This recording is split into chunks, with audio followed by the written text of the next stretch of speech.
مكوينا لاعب صن داونز يفاجئ الأهلي ويسخر من الزمالك بهذه التصريحات المثيرة جدا قبل انتقاله المحتمل للقلعة الحمراء. شاهد ماذا قال. ولكن في البداية صل على سيدنا محمد، وإن كنت محب للنادي الأهلي المصري لا تنسى الإعجاب بالفيديو والاشتراك في القناة حتى يصلك كل ما هو جديد وحصري.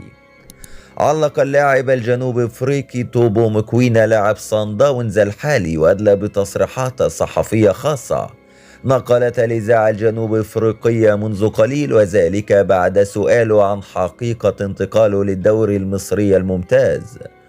قال مكوينا: لقد تابعت بالفعل هذه الأخبار التي تشير إلى انتقالي إلى الدوري المصري وبالتحديد للنادي الأهلي ومرافقة مواطني بيرسيتاو. هذه الأخبار أسعدتني كثيرا، لأن أي لاعب في أفريقيا يتمنى الانتقال للنادي الأهلي العريق.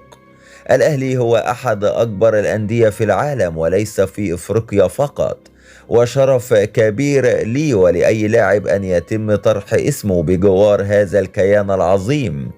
ولكن ما أحزنني هو خبر تفاوض نادي آخر مصري بدون ذكر اسمه معي وبدون علم فريقي الحالي صن داونز.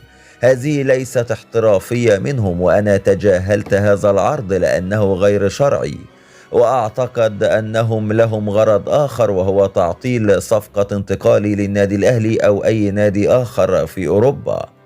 واختتم مكوينا حديثه قائلا: في النهاية إن وافق ممولدي صن داونز على رحيلي في فترة الانتقالات القادمة لن ألعب في مصر إلا للنادي الأهلي، وإن كان هناك عرض من فريق أوروبي سأذهب إن كان مناسب لي، وأتمنى التوفيق لفريقي في بطولة دوري أبطال إفريقيا في هذه النسخة بالتحديد، ونحن قادرون على تحقيقها هذه المرة مثلما حققنا كأس الدوري الإفريقي.